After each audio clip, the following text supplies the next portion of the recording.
Hello everyone, Potato here, and welcome back to another video where I'm going to be showing you guys how to build 5 different redstone contraptions for your Minecraft world that will definitely prove to be useful to you in one way or another. So without further ado, let's get right into it.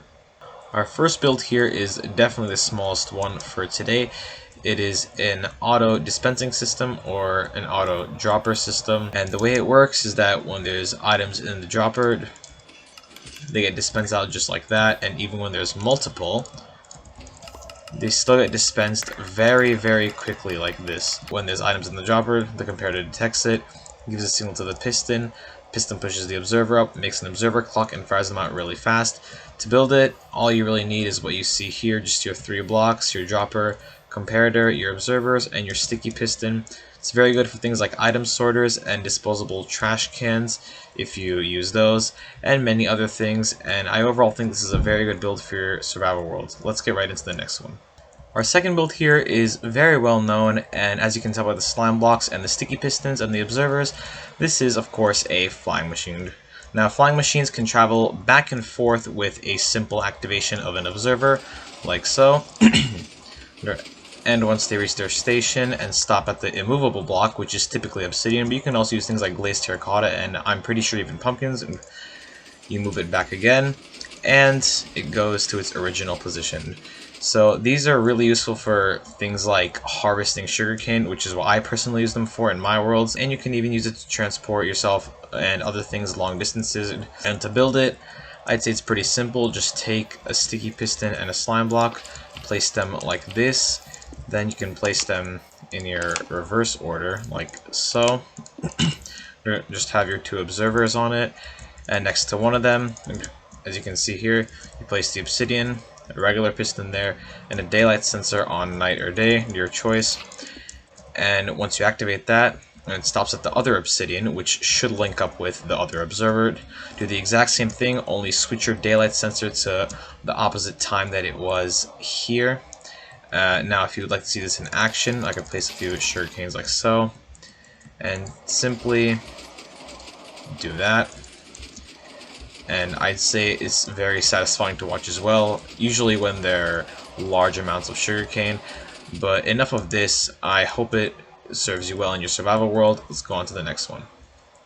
So our third build right here is probably the most useful one on this list, and by the looks of things, I think you can tell that this is indeed an item sorter. Basically, you have a bunch of different modules of the exact same thing. This system locks your hopper to sorting one item when there's a bunch of other items inside it locking it. This one would sort the oxidized copper, and it would of course connect into your storage chests, and all these items that you're sorting would be up above here in this chest being filtered into this dropper.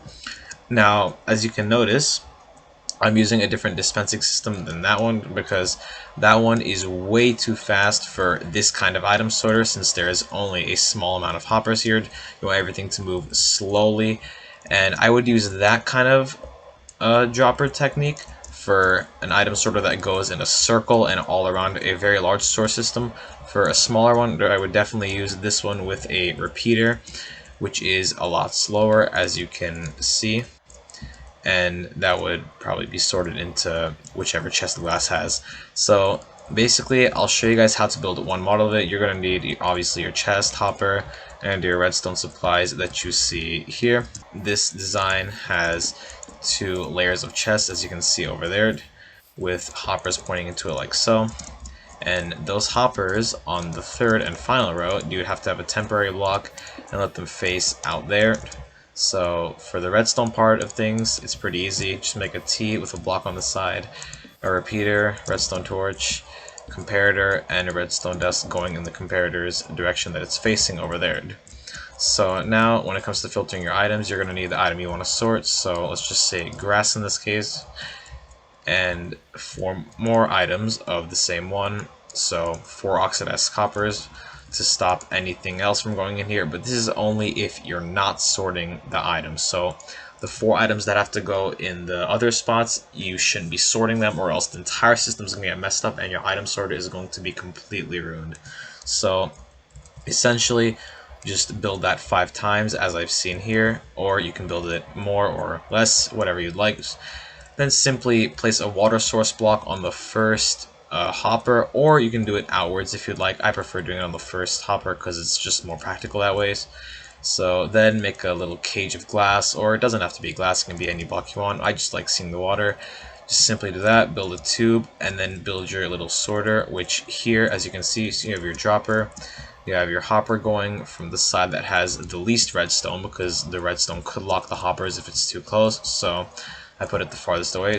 Have a comparator going out here, running into a block with redstone, running into a block with redstone on the bottom here, 2 blocks on top of both of these, so kind of like an X. Now on this side you have 1 block and your repeater and redstone connected to the comparator, and the clock is fully functional once you build that. And yeah, this is basically it for the item sorter. I think it's most useful here. Like I said, it really helps with your messes that can get very, very large. And overall, I genuinely think you should build this in your survival world. Alright, let's move on to the next one now.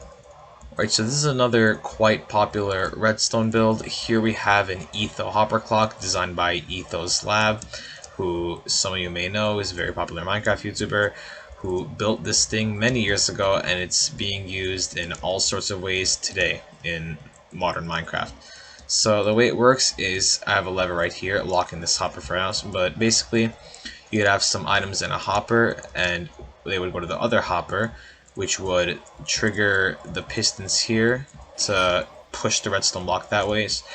And that redstone block would power whatever redstone source you have here. It could be used for anything. It could be used for a flying machine. Instead of this daylight sensor here, you could have this behind there if you want it to be more stable and more waiting for the sugarcane to grow. So here for a daylight sensor you would have to wait the entire night, but since sugarcane grows relatively slow, it'd be better if you would use this for a sugarcane farm, since, well, you can put as many items you want in this hopper, but preferably only in one slot, because it'll definitely get mixed up when it's going back and forth in all slots, and this thing will just be whizzing all over the place. So I definitely say the max you could put in here is 1 stack, but that is still a lot of time. So it's pretty useful as well for things like TNT duplicators, which have a set time they want to drop TNT before blowing another one. I made a tutorial for a TNT duplicator where I've used this. You can go check that out if you'd like.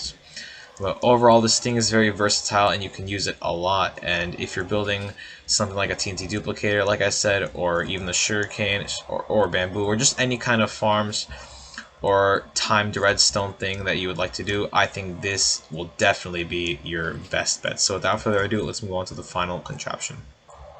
Alright, so right here is a smart piston. Now, this thing may look a little strange to you, but the way it works is, let's say you have something like a cobblestone farm, where a singular line of cobblestone is coming in from one side, and you want it to be pushed to another area. So what you would have it do is, when the cobblestone gets here, it's 0 ticks, so it immediately moves forward, as you can see. And it's also quite fun to use because it's just traveling really fast and it moves very satisfyingly.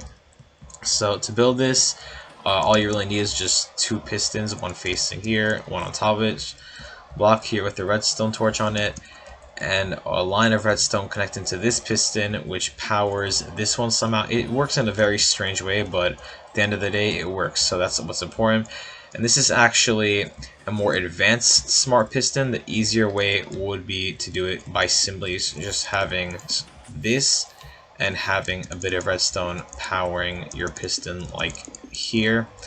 And this does move a lot slower, but it does make a little more stable movement when you have farms ready. So that's about it for this list, and I think all these farms are just amazing to have in your world. I hope you guys enjoyed this video. If you did, make sure to leave a like and subscribe to my channel for other videos like this one. And like I said, I really hope these builds help you in your world. I know they've helped me bunches of times. And yeah, without further ado, I'll see you guys in the next video. Goodbye.